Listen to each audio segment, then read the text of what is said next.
You're listening to an Airwave Media Podcast. Today on the Useless Information Retrocast, you'll hear stories about a desperate mother who was jailed for cooking a woodpecker, and how Einstein, how he gave a student some incorrect math advice. And then we'll discuss a teacher who demonstrated state-of-the-art technology for back then. If you remember this, a film strip projector. And then there was the snake who decided to join a woman for a bath. You'll hear all those stories plus the question of the day, today's retro sponsor, and much more. It's all coming up next on today's Useless Information Retrocast. I am Steve Silverman, and this is the Useless Information Podcast. Useless information.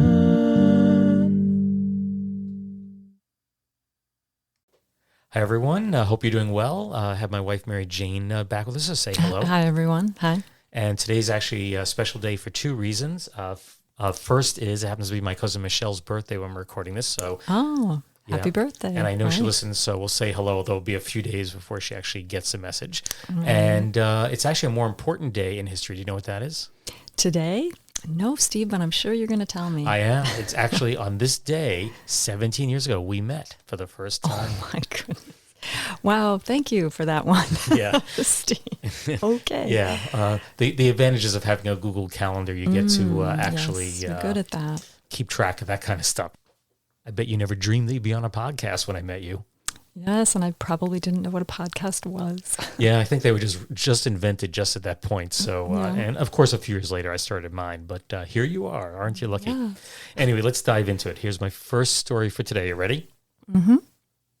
So the story takes place on February 22nd of 1911.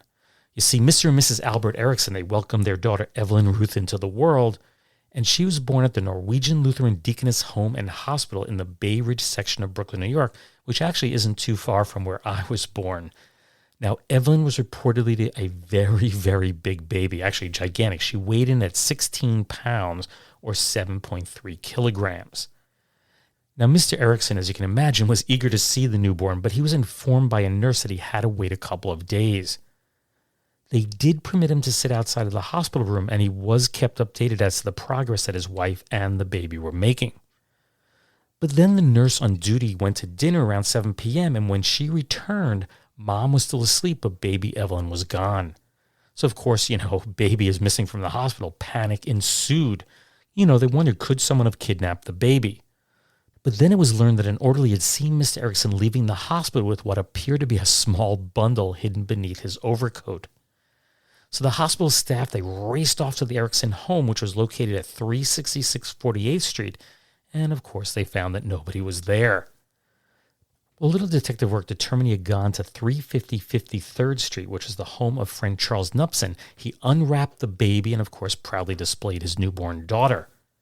When a family member questioned if Evelyn could catch a cold, he replied, "Nonsense, she's a fine baby." Now, as proud as Albert Erickson was of his newborn daughter, he was ordered to return the baby to the hospital immediately, and he reluctantly agreed to do so. Evelyn was then examined by the staff at the hospital, and they found she was no worse for wear, and she was expected to fully recover. Now, Dad, on the other hand, was told he could no longer visit his daughter at the hospital unless, of course, he was accompanied by a staff member. So I have to say, after researching this, I found several articles. The 16 pounds or 7.3 kilograms, it just seems crazy. I thought that was an error. What do you think? Yeah, I would say for the time period. And also they seem really concerned about the baby. So I think it was a small baby, like 6 pounds. Yeah, maybe. Probably 6 pounds makes more sense. All I could think is 16 pounds. I wouldn't say it's a record, but that is a really heavy, that's like a really big, heavy bowling ball. Yeah, and it seemed like they didn't want the father to really go in and see the child. It seemed like it was fragile. Right, so 6 pounds makes more sense. But it is a cute story. Just the father was so proud of his baby, he just kidnapped it and so took her to show ignorant to off. what he was doing, yes. Yeah, so anyway, let's move on. You're going to do the next story. Okay. On August 5th, 1932, 36-year-old Anna Chess was serving a 20-day sentence in the Fayette County Jail in Uniontown, Pennsylvania. Her crime? She had taken a woodpecker from its nest and cooked it. Mrs. Chess, who lived with her husband and 2 children in nearby Fairchance, was reported by neighbors to Game Warden R.G. Bryson that she had been stealing the flicker woodpeckers from their nest. Bryson went to investigate and caught Mrs. Chess red-handed. She was frying one of the birds in a skillet at that very moment. Bryson placed Mrs. Chess under arrest, and she was arraigned before Justice of the Peace William J. Rubel. Mrs. Chess explained that she had immigrated to the United States 11 years prior and that the birds were often used for food there. She wasn't aware that the woodpeckers were a protected species under a Pennsylvania game law and accepted full responsibility for what she had done. She was fined $10, approximately $193 today, for violating the game law. The problem was that Mr. Chess was an unemployed truck driver at the time. The couple had no way to pay the fine. Meanwhile, an additional $10.50 in court fees had been assessed, bringing the total to $20.50. That's $395 today. She was hauled back into court, and Justice of the Peace Rubel was left with no option but to place Mrs. Chess in jail for 20 days.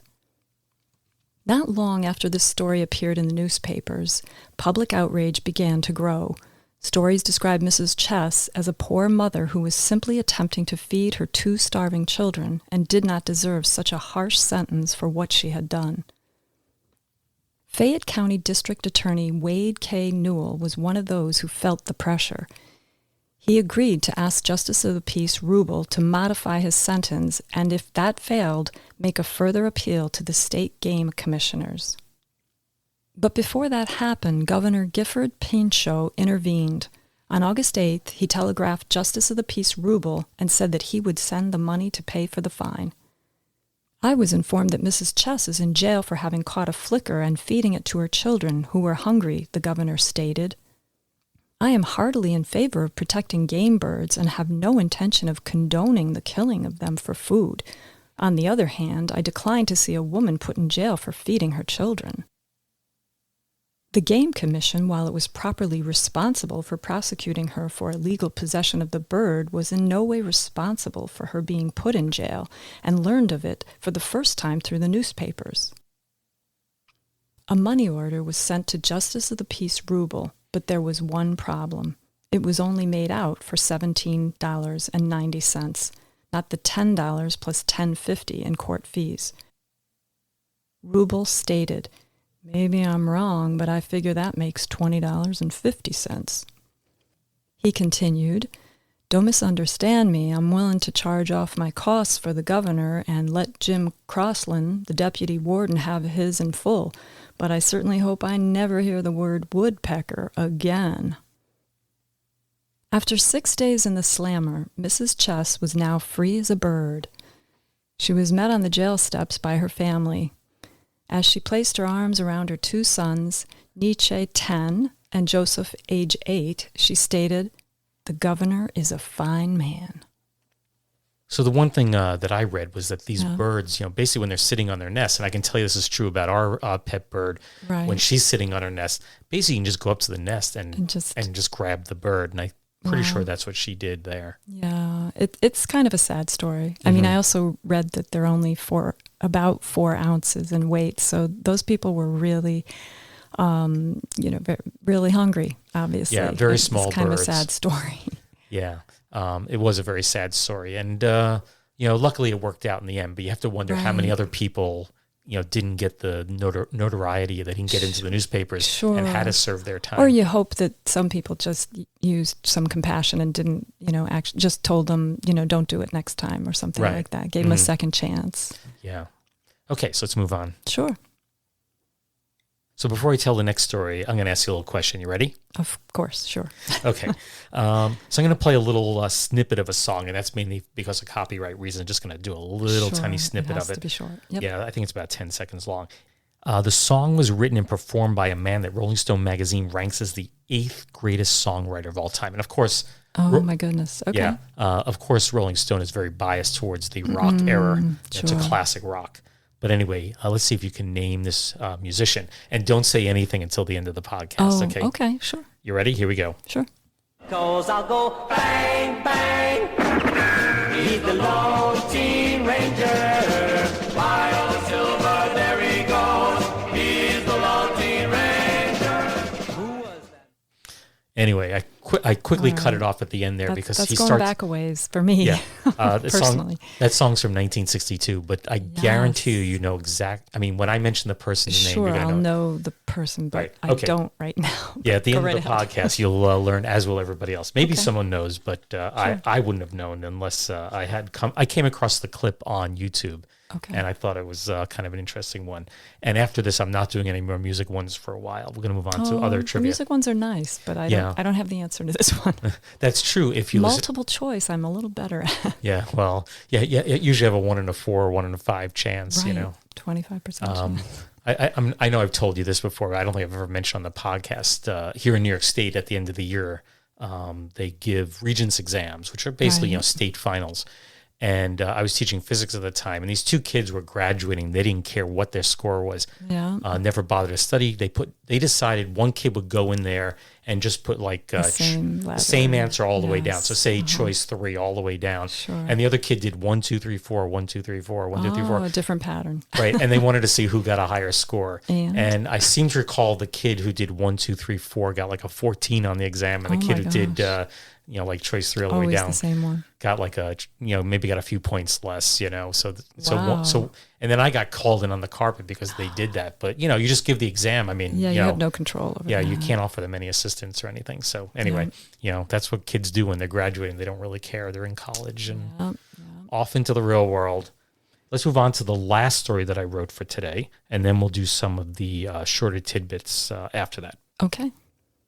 It was reported on May 16th of 1952 that 15-year-old Joanna Mankiewicz, who lived at 1050 Stone Canyon Road in the Bel Air neighborhood of Los Angeles, California, she was stumped by a problem that her geometry teacher had assigned. And of course, so were all of her classmates. So Joanna decided the best thing to do was to get some help from someone who was really smart. And when I say smart, I mean really, really, really smart. She decided to write a letter to the famed physicist, 73-year-old Albert Einstein, at the Institute for Advanced Study in Princeton, New Jersey. She wrote, quote, "Our geometry class found itself at a loss today when no one in the class could do a certain problem. I realize you're a very busy man, but you are the only person we know who could supply us with the answer and let us keep ourselves busy at our other business.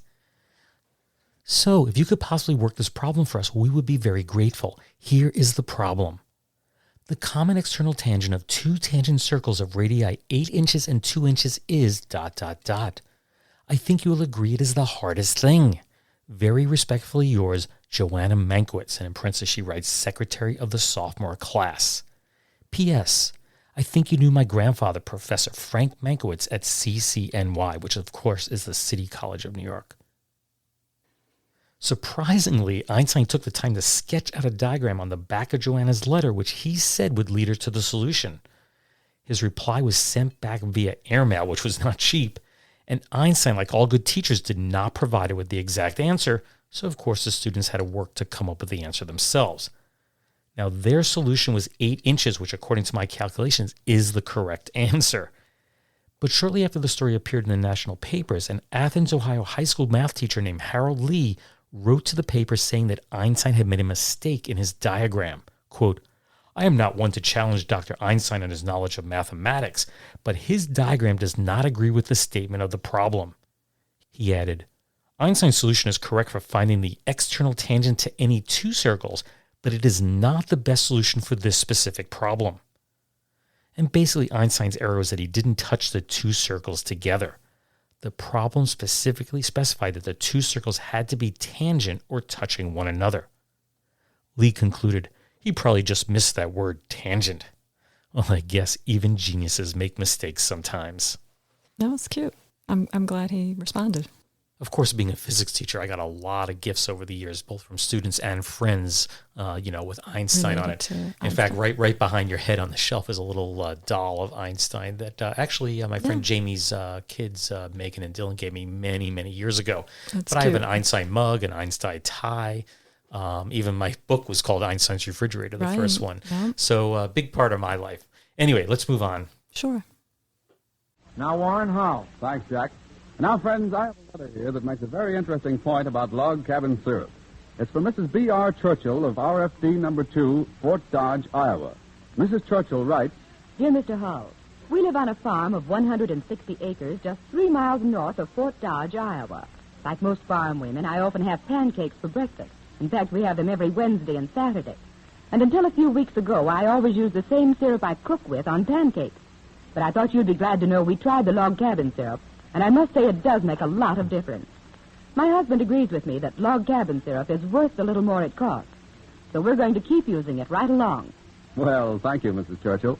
And friends, that's the way to know how good log cabin syrup is. Just try it. And like Mrs. Churchill, you will discover that the extra maple flavor of log cabin syrup makes your pancakes, waffles, and hot biscuits the best you ever tasted. When it comes to pancakes and waffles, there's nothing like log cabin syrup, America's largest selling fine table syrup. Log cabin, you know, is a blend of 3 fine sugars, Canadian and Vermont maple and pure southern cane, in perfect proportion for smoothness and true maple flavor. Get some tonight or first thing Monday. That commercial for log cabin syrup is from the January 22nd, 1938 broadcast of the Log Cabin Jamboree starring Jack Haley. The show ran from 1937 through 1939 and was your typical radio variety show. Actually, not much different from the TV shows. You had jokes, skits, and, of course, musical interludes. Haley, of course, is best remembered today for his role as the Tin Man in The Wizard of Oz, which we've both seen many times. Yes, of course. Yeah, Yep. one of my favorite movies. I know, kids today hate it, but it's actually one of my favorite movies. Anyway, moving on. As for the log cabin syrup itself, it was invented in 1887 by a St. Paul, Minnesota grocer named Patrick James Toll.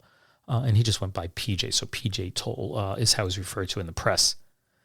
At the time, the supply of pure maple syrup was both limited and costly, so he sought to formulate something that was both affordable and tasted like pure maple syrup. What he came up with was a blend of inexpensive cane sugar and maple sugars, as you just heard in the commercial. Of course, every product needs a name, so he thought about one of his heroes. That was Abraham Lincoln. And of course, Abraham Lincoln isn't a good name for syrup, but everyone knew that Lincoln's boyhood home was a log cabin, so he chose that as the name for his new product. To sell his new product, he formed a partnership with a guy named J.A. McCormick, but that partnership would last only about a year. The earliest known packaging wasn't the classic log cabin-shaped tins that are so famous today. Instead, they used a tall, hand-soldered tin can that had a spout on the top, and it kind of reminded me of the cans they use for paint solvents today. You know, go to Home Depot, Lowe's, or True Value, or any hardware store, and all the solvents, paint thinners are in those kind of cans. Anyway, the outside of this can had a colorful lithograph of a log cabin in a forest. In the foreground, there was a tapped maple tree with a bucket underneath, of course, to collect the sap. And then there's a man shown pouring a bucket of that sap into a black cauldron, and it's hanging over an open fire. And a woman can be seen in the rear carrying a bundle of wood towards the fire. The can itself reads, Log Cabin Pure Maple Syrup, put up by Towle and McCormick, St. Paul, Minnesota. Now, it's unknown if this particular container really had pure maple syrup or the sugarcane concoction in it. Now, the first log cabin tin, the one that the company is very famous for, that was introduced about a decade later in 1897. But by 1904, the company was offering log cabin in 3 different formulations. There was, of course, pure maple syrup. There was what they called camp syrup or blended formula. That's what we were discussing. And then something called pinoche syrup, which was a pure cane sugar for making candies. That pinoche syrup was discontinued in 1909. Tolles died on September 6 of 1912 at 77 years of age. Then his sons ran the company and sold it to Postum, which became General Foods, in October of 1911. Currently, log cabin syrup is manufactured by Pinnacle Foods, which is a division of ConAgra Brands. From what I can tell, log cabin formulations today have no maple syrup in them at all. They are labeled as being an all-natural table syrup, and when you check the ingredients, it's made from brown rice syrup, water, sugar, brown sugar, natural flavor, xanthan gum, and citric acid. And honestly, I have no clue if that natural flavor is maple or not. And my hunch is if that it was maple flavor, they would mention it, wouldn't they? You would think so, wouldn't you? I have to tell you, it's really hard to appreciate how far removed these modern syrups are from real maple syrup. I don't care if you're talking about Log Cabin, Aunt Jemima, which is now the Pearl Milling Company, or Mrs. Butterworth. they just taste nothing like real maple syrup. I have to tell you, I never had pure maple syrup growing up. I didn't either. Yeah, my mom always joked she couldn't cook. In fact, she always joked that she could burn water. Okay. So she wasn't that bad. She's just kind of an average cook. So we always had the fake stuff. We always had one of those brands that came in the bottles. We did too. We got it from the supermarket. The first time I ever had it was in a workshop on French Canadian culture, and we had to choose the correct one.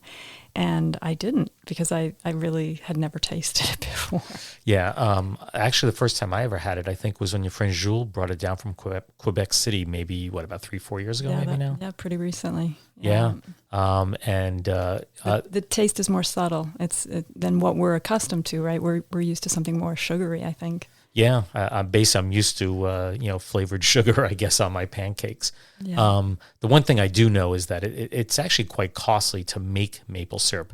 I think it's about a 40 to 1 ratio. Yeah. So basically, if you're going to make a liter or a gallon or a quart or whatever, you need 40 times the amount of sap from the tree. Right. It's costly and time consuming, right? Right, and that's why we all eat the fake stuff. Yeah.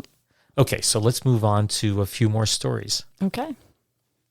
So now we're going to do what I call footnotes history. These are just short little tidbits that have been in newspapers, and there's no further research to do on them. So we're just going to read them word for word. And we do have 5 of them. And the first one I have to give a little, knowledge before, because it's a little bit confusing. And basically it's a father and a son who marry a mother and her daughter. But it's kind of done in reverse. So the father marries the daughter and the son marries the mother, right? Yes. Yeah, and I know you read these and you found it a little bit tricky to follow what was going on. Yeah, it's highly unusual circumstances. Yes, I would okay. say. So here we go. This is from October 21st, 1902. And I do think the author who wrote this was just trying to have some fun with the topic. The circumstances, Yeah. sure. So it's titled In Danger of Tangle. Should children be born to Mr. and Mrs. Richard Massey married Monday? The awful mix-up caused by marriage of West Virginian to stepdaughter. Parkersburg, West Virginia, October 21st. Richard Coleman Massey, age 71 years, was married yesterday to Miss Pearl Odom, age 19. The bride is the step-granddaughter to the groom, Mr. Massey's son, having married the bride's mother. As the bride was not of age, it was necessary to secure the consent of her parents, and Massey's son had to give his official consent before his father could marry. The groom's son, by virtue of being the girl's stepfather, gave her away to his own father at the wedding ceremony.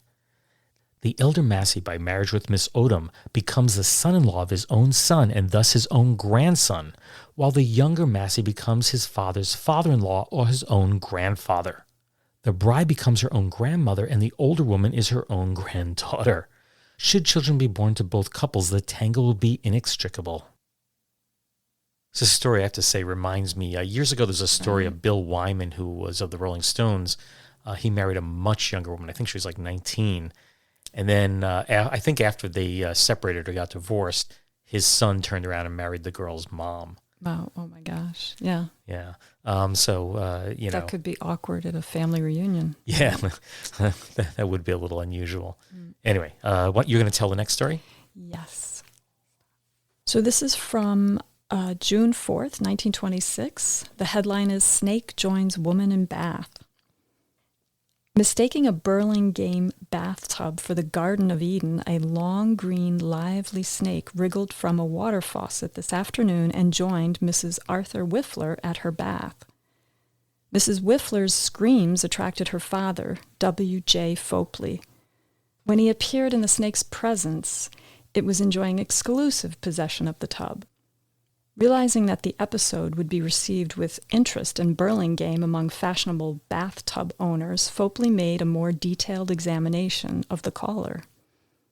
He found it to be a water snake, quite harmless, except to the nerves. It measured 19 inches long. Which is about 48 centimeters. And then it ends with just 3 words, he killed it. Yeah, obviously, if I saw a snake coming out of my faucet, I'd kill it also. Yes. I have to say the one thing about that story that didn't sit right with me is that it came out of the faucet. If they had said it came out of the drain, I'd probably think there's a little bit more truth to the story. I mean, you always hear about alligators, even though it's not really true, but lots of Right. living things in the sewers. In the sewer, But the actual water supply itself, you got to wonder, unless, it was well, a, it's 1926, maybe.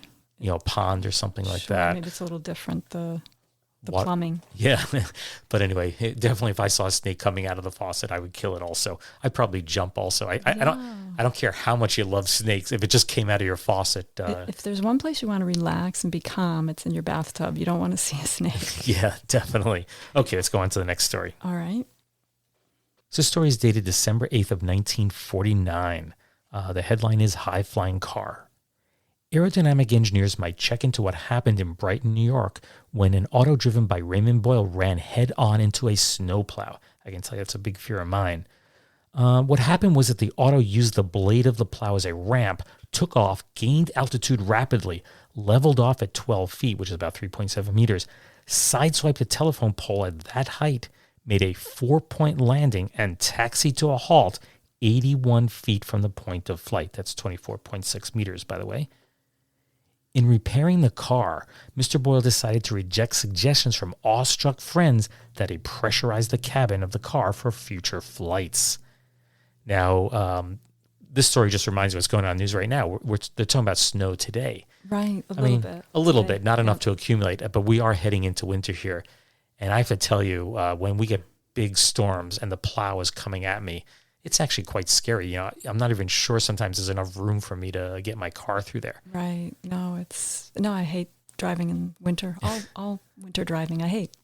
Yeah. So anyway, so this is not surprising. What I'm actually surprised is that he was unharmed because, of course this is 1949, but I assume even back then the plows were gigantic and very powerful. Right. Much bigger than a car. Yeah. Definitely wouldn't want a head-on collision with one of those things. Okay. So you can move on with the next one. Okay. So this is from March 8th, 1950, and the headline is Teachers Demonstrate Film Strip Projector. Miss Clara Gillespie and Miss L.J. Mann, teachers at Churchill Avenue School, gave a demonstration last night of the use of a film strip projector for visual aid work in the classroom. The film strip, a comparatively new device, is a cross between a motion picture and still slides, producing still pictures but faster and in better sequence than is possible with the use of slides. The demonstration was given to a meeting of the Churchill Home and School Club. So this actually reminds me of two stories. First one is I went to a conference many years ago. It's got to be about 20 years ago or more in Buffalo. And it was a technology conference because I was always the guy who's into the newest technology at school. Yep. And I'm sitting in this lecture and the person is showing PowerPoint, which is a brand new thing back then. 20 years ago. Yeah, maybe 25 years ago. And I thought it was kind of boring. But the one thing the lecturer said was that early on in education, when the magic lantern came out, that's what those slides. Carousel? No, carousel came Something later. else. Magic Okay. lantern was just like a big slide that slid in and projected. Okay. So anyway, when the magic lantern came out, then when radio, TV, overhead projectors, here we have film strip projector. Right. When every one of these technologies came about, that was going to cure all the problems in education.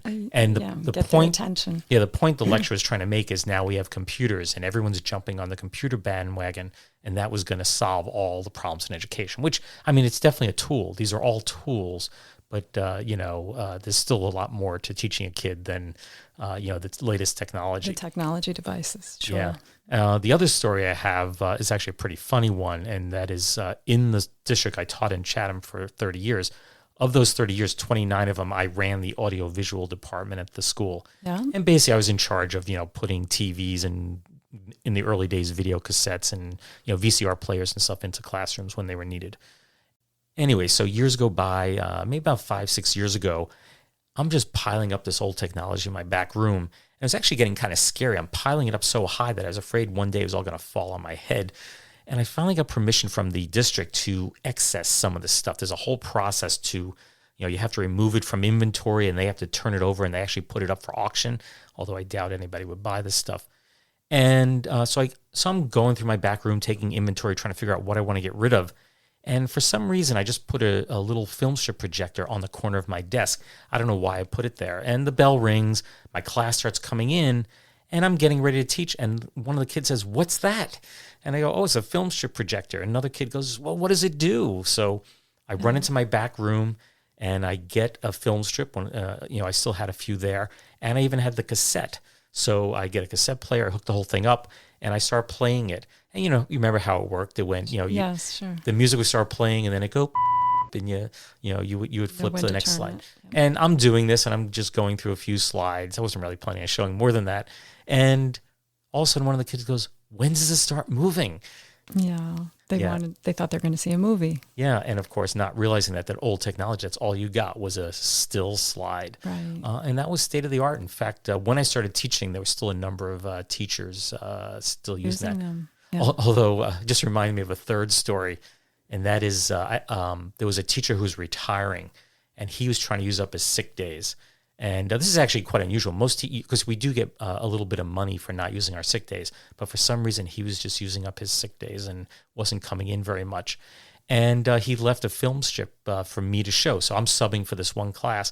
I go in there, and this is 1992, maybe 93, and I'm showing the film strip, and it goes.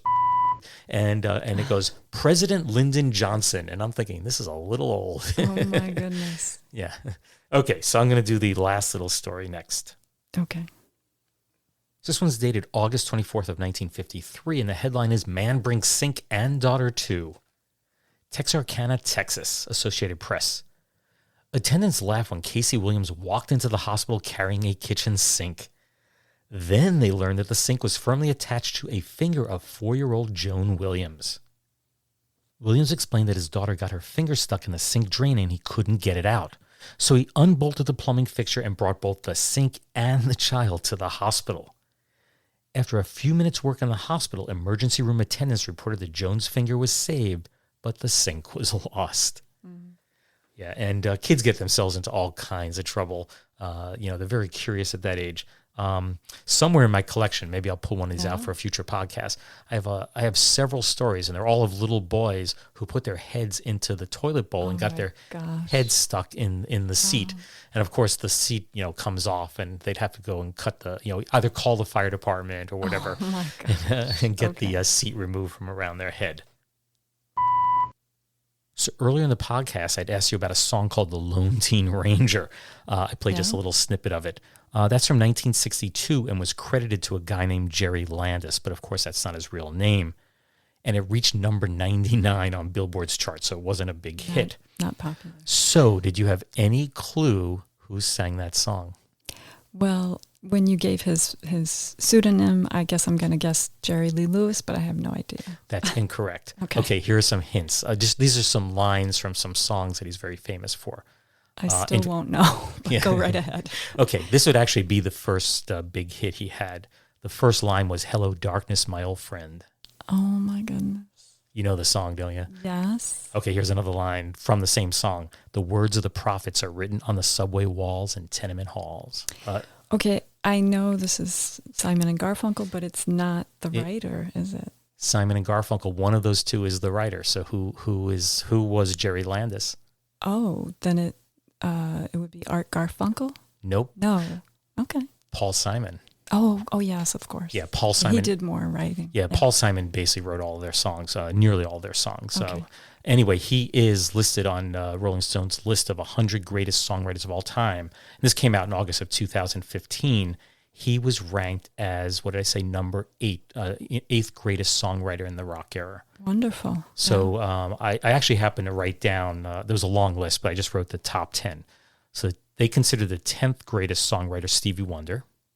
Okay. 9 was Joan Baez. 8, as we said, was Paul Simon. 7 was Carole King and her ex-husband Jerry Goffin. 6 was the duo of Mick Jagger and Keith Richards. I can't speak here. 5 was Smokey Robinson. 4 was Chuck Berry. 3 was John Lennon. 2, Paul McCartney. Any guesses who'd be the greatest songwriter in the rock era? Elton John? I don't know. No. Bob Dylan. Oh, okay. Yes. Yeah. So anyway, so that was Paul Simon, and clearly that was a novelty song. I'm sure it's not. I loved it. I mean, it was kind of humorous. I actually, I didn't play the whole thing for you, but I listened to the whole thing. I didn't think it was too bad. I thought it was pretty well done for what it was. Right, for what it was. Yeah.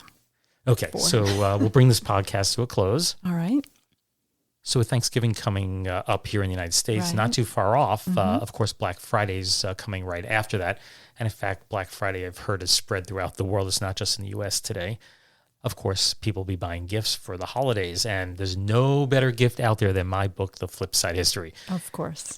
And it is made in the United States. There's probably no shortage of them if you want to get a copy. I think they only make a certain run, and then they're all just printed on demand as needed. So I don't think there's any shortage of them. But it would make a good gift for someone who likes trivia or quirky stories.